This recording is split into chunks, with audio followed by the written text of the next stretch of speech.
Easy to make guns. Just a quick little update then. We've joined Barry Fitzgerald, as we told you earlier, and it's been a pretty full, pretty intense day, to be honest. Some incredible information. Not exactly what I was expecting, but Don Phillips doing his business yet again. It was quite something to see. We began the day, Barry took us to the top of our first mountain, the first of three. Beautiful sights, just to give us a kind of an insight into what it was like, I guess, the local area, what we to expect, I guess a sense of the landscape, a sense of some of the history that was there. He then took us off and we went to our first location, which was Kesh Caves. It's fantastic scenic places here in Ireland. We're actually tonight, or say tonight now, at the caves of Kesh. I've had no information about these caves whatsoever. Apparently they have been known for all sorts of kinds of rituals. I'm really intrigued because when we pulled up in the car, I can feel the energy already, just literally on this road, and we are quite a long way from them. We've got to hike up there, as you'll see in a moment. Apparently as well, Barry's got something most intriguing planned for tonight that he's really looking forward to. Again, stunning location. About 7 or 8 caves all in a line, alongside one sort of, I guess, massive hill / mountain, number 2. Took us about 15 minutes to walk up to it. Not exactly what I was expecting, and probably I don't think exactly what Don was expecting either. We made our way into the caves. Beautiful area, it really was. Somehow, as a new member, as somebody who's been invited along to the Phenomenal Project, I got nominated to go along with Don through a 20-foot crawl space. And when I say crawl space, I mean crawl space. You'll see it yourselves from the video, but there's no room to move. At one point, you're practically sandwiched between like 2,000 tons of rock. Simple. We go into the back, we make a couple of recordings, nothing really comes through, we don't really get an awful lot, but there's loads of animal bones in there. And bearing in mind this place is deep into the ground, really not easy to find. So yeah, it looks like it was some sort of pantry, I guess. Different size animal bones right the way through, from small birds to seemingly quite big animals, even a shin bone I picked up at one point. Now it turns out that actually there was a bear, the archaeologists say, was found in there, as well as wolves and other animals as well. There's scratch marks all down the wall, so that was pretty impressive. I think me and Don, certainly I was expecting for it to be more paranormal, let's say. I think in hindsight, looking back, Barry had said that he'd had a couple of experiences. I mean, Don did have a bit of an experience, got a surge of energy in the sort of chamber next to the chamber that we actually went into. So I think we were expecting a little bit more, but Barry himself said that when he'd gone down there, his dog didn't follow him. He hadn't got into this. And maybe we were just finding out a bit more information for Barry, maybe on what could have been there. Turns out not an awful lot. So we make our way from there to the second mountain. Stunning location again, all uphill. As we're driving up to it, now Barry's been completely tight-lipped, not told us anything about any of the locations where we're going. He'll say vague things like it's 15 minutes away, won't tell you what you're doing there, won't tell you what to prepare for. I mean, obviously I went dressed pretty much like this today to go caving. Not what I was expecting. So we turn up to this second location anyway, and it's a stunning location. As we're driving up to it, Don instantly gets hit by some sort of energy, says, "Whoa, pull the car over. Steve, reverse the car." So Steve Mera reverses the car back. Don gets out of the car, starts standing around. I'm thinking, is he just going to the toilet? Is that what's going on here? I can't work it out. Well, apparently not. Barry leans into me and said, "I didn't expect him to get it this quickly, Normally he gets it further up as we go through the gates." We get out of the vehicle anyway, we go and have a chat with Don, and what it turns out is that Don's picking up a huge amount of energy that goes on for a considerable distance. I mean, he said himself, it's not the kind of energy he normally picks up, which kind of starts in one place, finishes another. He can map them. He said, this energy, I'm in it, and it just continues all the way through. Just driving down this road, this is the next location with Barry. I'm not sure what it's all about. There's a real strength of energy here, and this is people. This is either going to be a burial ground of some kind or a village. There's definitely something. It's all over me at the minute.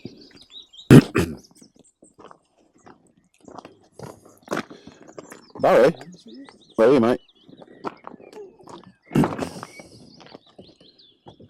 Is this significant?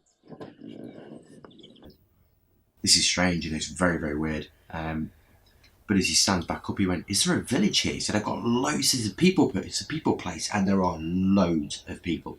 So it's one of two things. It's either a village or a cemetery." Barry confirms it is actually a village. Because I'm going to make no bones about it, pardon the pun. Do you know when I said the last location, it wasn't a people thing? Yeah. This is a people thing. Right. And it's really, really, really, really, really strong people thing. So, based on that, to me, there's got to be one or two things going on here. Either there's a burial ground under there, or there's a village, or something. You're right about the village. It's a village. Yes. Yeah. It's so strong. Yes. So strong. But as I was driving by, and it was just, well, it's parallel with that. It was really strong. That's why I said, Steve, just reverse back up, because you know, Yeah, I wanted to take a walk down there, but obviously I can't. Yeah, no, that would be dangerous. Bogland, you'll sink and you'll disappear. I'll disappear. And we'll find you 5,000 years later as a bogman. Okay. With your camera.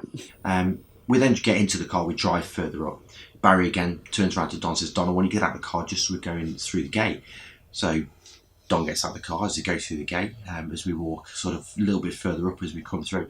Don suspects that this is a massive graveyard. We literally make it another 50 feet further up the road, park the car, turn around, and what's on the sign, but it's a Neolithic graveyard.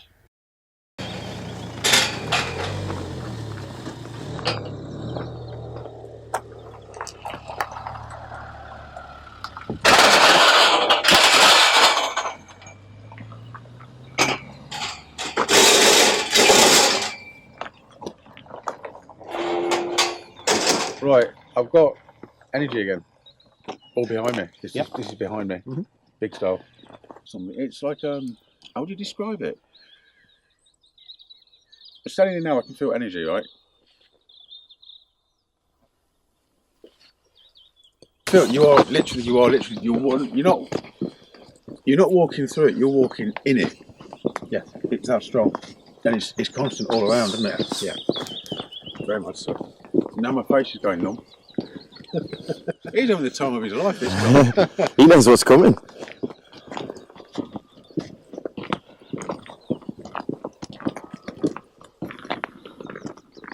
Yeah.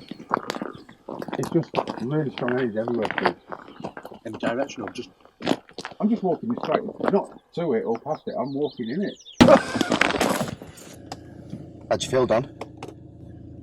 I'm buzzing, mate, to be honest, at the minute. We're not even there. I don't know. We're not there yet. We're not climbing any mountains yet and stuff, but if you think of the energy from that, past that track before we got to the gate, okay, and then through the gate, that's a long way of energy. Generally, energy, you don't get that expansive energy in one place. Well, you haven't even tried to map it. No, but you will have pockets. Well, no, do you know what? I wouldn't be able to map that. That's what I mean, it's just too big to I'll tell map. you why, because it's a big area of energy. Yeah. You can't, sometimes I map a shape out and we'll find That's what I mean. a building there. Just seems everywhere. And plus I don't want to walk and disappear into a swamp. Stop. So, yeah, it's getting interesting, certainly.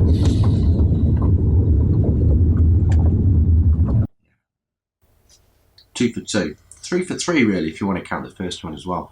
But that was impressive. I mean, the odds against somebody doing that purely by chance are insane. And this is just 3, but I mean, how do you walk up to somewhere and say, this use, and it was a peat bog, right? There's nothing there. There's literally nothing there. It's just like the same kind of rolling green scenery that we've seen so often as we've travelled through Ireland. Stunning, but does it necessarily leap out at you as being an old village, a cemetery? I wouldn't say it does. There's no visible kind of signs, I guess, of it being a cemetery or a village or anything. So 2 for 2 that. Don's nailed it already. As Barry said to me, I didn't expect him to pick it up until we went through the gate. The fact that Don actually, without anybody kind of tipping him off, to all intents and purposes, we hadn't even arrived at the location. Don's like, stop the car, reverse back up, something's going on. And he nailed it. Incredible. So we make our way from there and we go up this kind of massive, kind of huge mountain, walking for about half an hour, past all these stunning cairns. I mean, when you see some of them, see some of the construction from Neolithic people, some like, what, up to 6,000 years ago, you know, right the way through until about 2,500 BC maybe. I mean, I beggars belief, you know, it really does, to see these places that are on top of mountains, and there are literally hundreds of them. It reminds me very much of Salisbury, I guess, or the area around Stonehenge. The entire landscape is like one giant kind of Neolithic patchwork quilt of just incredibleness. It's quite amazing. So, you know, dotted all the way across the top of this mountain are all these different cairns. You know, there's one here, there's one there, there's one here. We walk past, you know, Don's not really picking up too much. And he's thinking, you know, where's he taking us? You know, is this what we're supposed to be going to? Is this what we're supposed to be going to? Well, no. It turns out that Barry Fitzgerald had other plans, and that plan was to take us into the bowels of the earth. And when I say the bowels of the earth, I mean the bowels of the earth. Because we come up this, onto the top, I guess, of the mountain, and there is this massive depression in the ground. You know, it looks like a giant hole, giant sinkhole maybe. And instantly I kind of look at Don, I'm like, what's this over here? You know, what's going on? Don instantly picks it up and he's sort of looking at it, he's thinking, yeah, this is where we're going. And Barry's standing at the top waiting for us. As we come around the corner, he's got this little smirk on his face. We're thinking, what's going on? Then you look down, like about 80 feet down or something, just jagged rocks, precarious death all around you. But we attacked them with the same usual abandon we attack most of these challenges with. Come on, guys, let's go, and off we go. So we're climbing down into this place, and there's this tiny little opening, and it's very much like you'd expect a horror film to be, I suppose, like The Descent, something like this. We go through this small hole in the ground, and you think, well, maybe we're there. No, there's another 30 foot of rock, even more treacherous than the rock that's actually in the daylight. This stuff is underground and it's pitch black, and near enough about sort of, I guess, practically vertical. It really is. It's insane. It's nearly 90 degrees. It's just bizarre. So yeah, we climbed down to this little place. It's stunning. When you go inside, it clearly seems to be some sort of huge cave. I guess it looked very much like a church. The kind of space is big open space, but all the rock has slid down into it, which is what we've just climbed down to get into this location. And we start in there, and Don instantly picks up some sort of energy. He runs off doing his thing, starts to make some recordings. Barry again had some specific information that he wanted us to bring through on this one. He wanted to see if Don was able to pick up information that he picked up previously, let's say, that Barry had picked up previously. So of course, here we are. Don kind of walks over to this corner, says, I've got to go down here, I've got to go into this corner. Straight away, just picking up some sort of psychic energy, I guess. And off he goes down into the corner of the room, or into the corner of this chamber. He comes back a few minutes later, walks back over to where we are, gets another blast of little energy, dissipates, within 5 or 10 seconds. Very strange. Normally when it comes, it tends to hang around for a few minutes, or at least a minute or so, something like this, as Don begins to work. This one, 10 seconds, disappears. 10 seconds, disappears. Don does a couple of recordings, struggling to really pick too much up. There is some interesting, I guess, vocal responses trying to come through, but, we're deep underground, down a cliff. But anyway, at some point, we're kind of thinking, where's this going? What's going on? All of a sudden, Don goes, I've just seen something in the corner of the room. I've just seen like a little sparkly light. So he races over towards it. And the moment he goes over there, wham, hit by another sort of bout of energy again. He then makes a recording. And Becky, his spirit friend, comes through and says, you're in the right place. And Don's like, well, what? Why? He then goes on to try and ascertain whether or not the person that he's got with him is a male or a female. Seems to come back that it's going to be, it's a female. He's then really sort of struggling, going, what is this? What's supposed to be going on right now? And he then gets a recording that says something along the lines of against the wall, or up against the wall, or something like this. And Don's like, what? And then Becky comes through and says, to the right. And we're like, what? Well, anyway, lo and behold, Barry Fitzgerald was about 30 feet away, chuckling to himself. It turns out, as Barry tells us when we leave, is that this place is supposed to be a doorway to the other side of some sort. And we were racing to get there for dusk, because this is when the door becomes active. So as we arrive there for dusk, and we get inside, we start doing these recordings. Every sort of couple of minutes, 10 seconds, wham of energy, dissipates again. Another 10 seconds of energy a few minutes later, making it really difficult for Don to work. But I thought this was really going to be powerful when it came down, based on what Barry said before, but it wasn't. And I don't know, I was when I was here, I was thinking something, but I won't say anything if I'm thinking it, because I've got to be sure that it is significant rather than guess. Okay, and I was just over there, as you know, guys, and there's a little twinkly light here somewhere. You know, them little twinkly lights. So I thought, do I need to go over there? And then I got a burst of energy over there, which obviously Becky is a confirmation. So I've come over here, and Becky said that's the place. Now, that's three things that cannot be coincidental. And then on top of that, I've just got this rush of emotion, which is still here now, and upset. So, sorry? So I don't know at the minute, but Becky says this is the place. The light was twinkling there. I've had a rush of emotion, so this is obviously the place. Chuckling to himself. It turns out, as Barry tells us when we leave, is that this place is supposed to be a doorway to the other side of some sort. And we were racing to get there for dusk because this is when the door becomes active. So as we arrive there for dusk and we get inside, we start doing these recordings. Every sort of couple of minutes, 10 seconds, wham of energy, dissipates again. Another 10 seconds of energy a few minutes later, making it really difficult for Don to work. But to see him pick up exactly the same information, practically, that Barry picked up in previous investigations in that location, well, you can't call it chance. It's impossible to call it chance because it just isn't chance. If that's the case, then Don really should be a lottery winner already, because nobody can do that, you know. To get one of these things right would be impressive enough.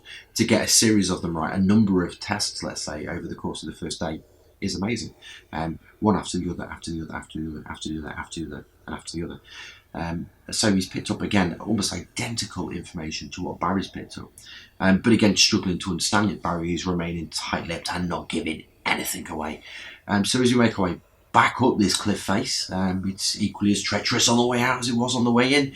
Luckily, you know, we're alive.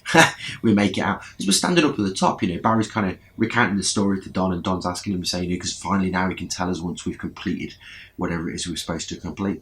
And he begins to tell us that this is the idea, you know, it's in one of his books, and he says that this is some sort of portal, some sort of doorway, something like this. That, you know, this woman had come through it before, and there seems to be some sort of guards as well, some men who really don't like people being down there.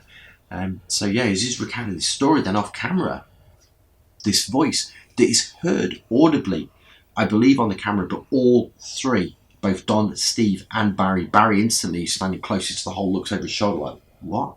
You know, Don's like, did you hear that? And Steve like, I think I've got that on camera.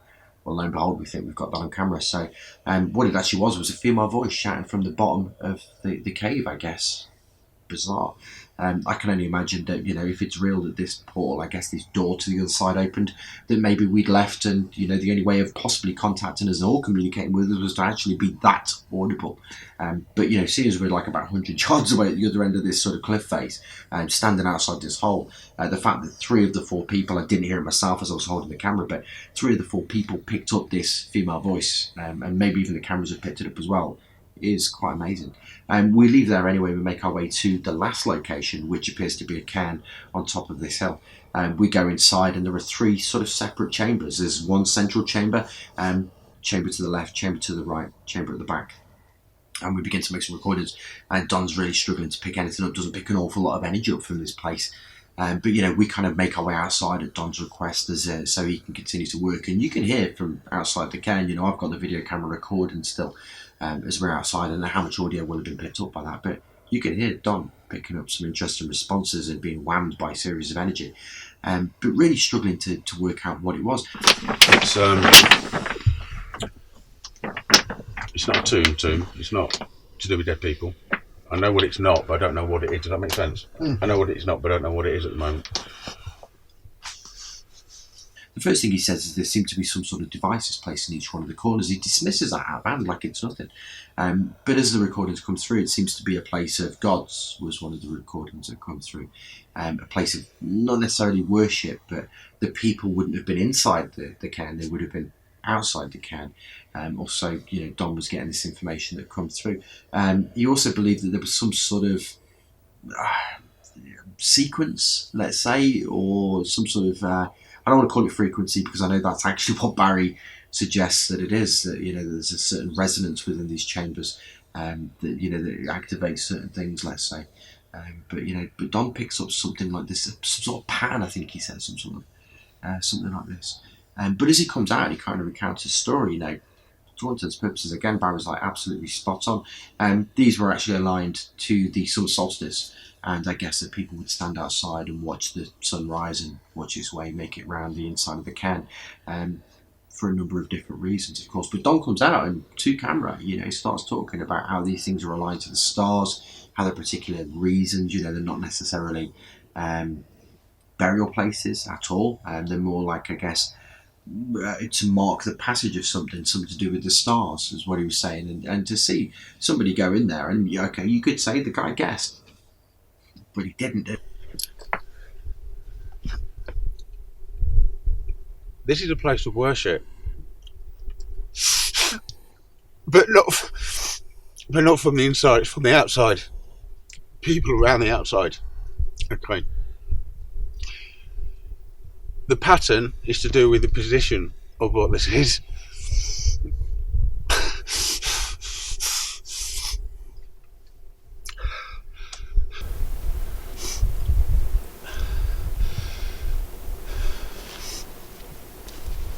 What have we got?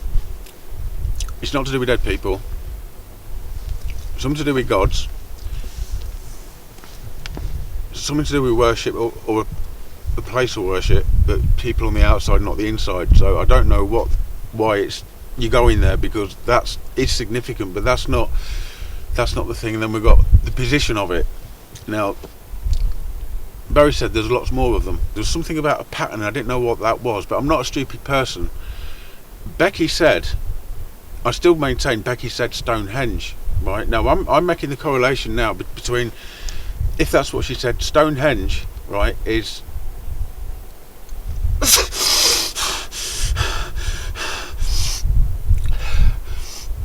this Stonehenge is to do with position. This is to do with position. There's a link between, I don't know if it's the positions of the other 27 or whatever, but I've never been to Stonehenge, but there's not 27 pillars. This is, if it's a place of worship, something to do with the gods, effectively. It's got to be something to do with, like Stonehenge is like the position of Stonehenge. In fact, that's exactly what it is. It's to do with position. Not just this, but it makes the pattern. Now, with everything considered, and this is me putting all the bits together, it's got to be something to do with the positioning, like with stars, like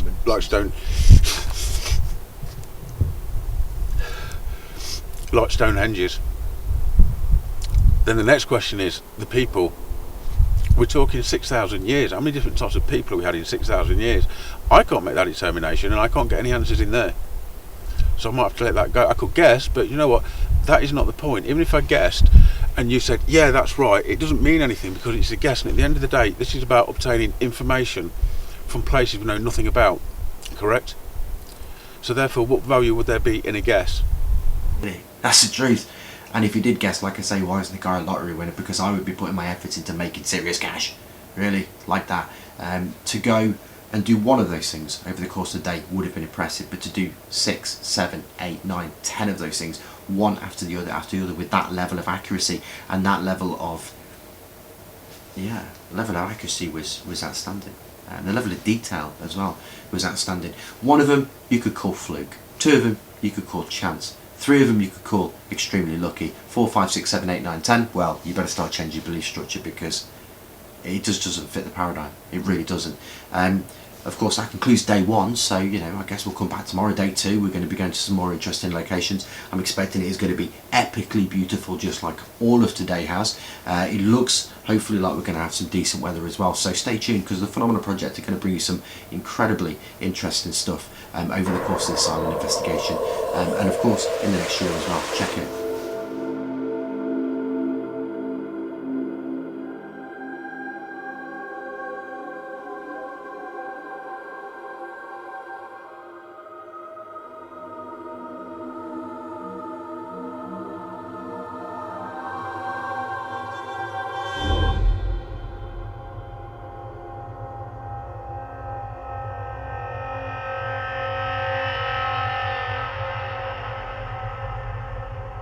So what do you think?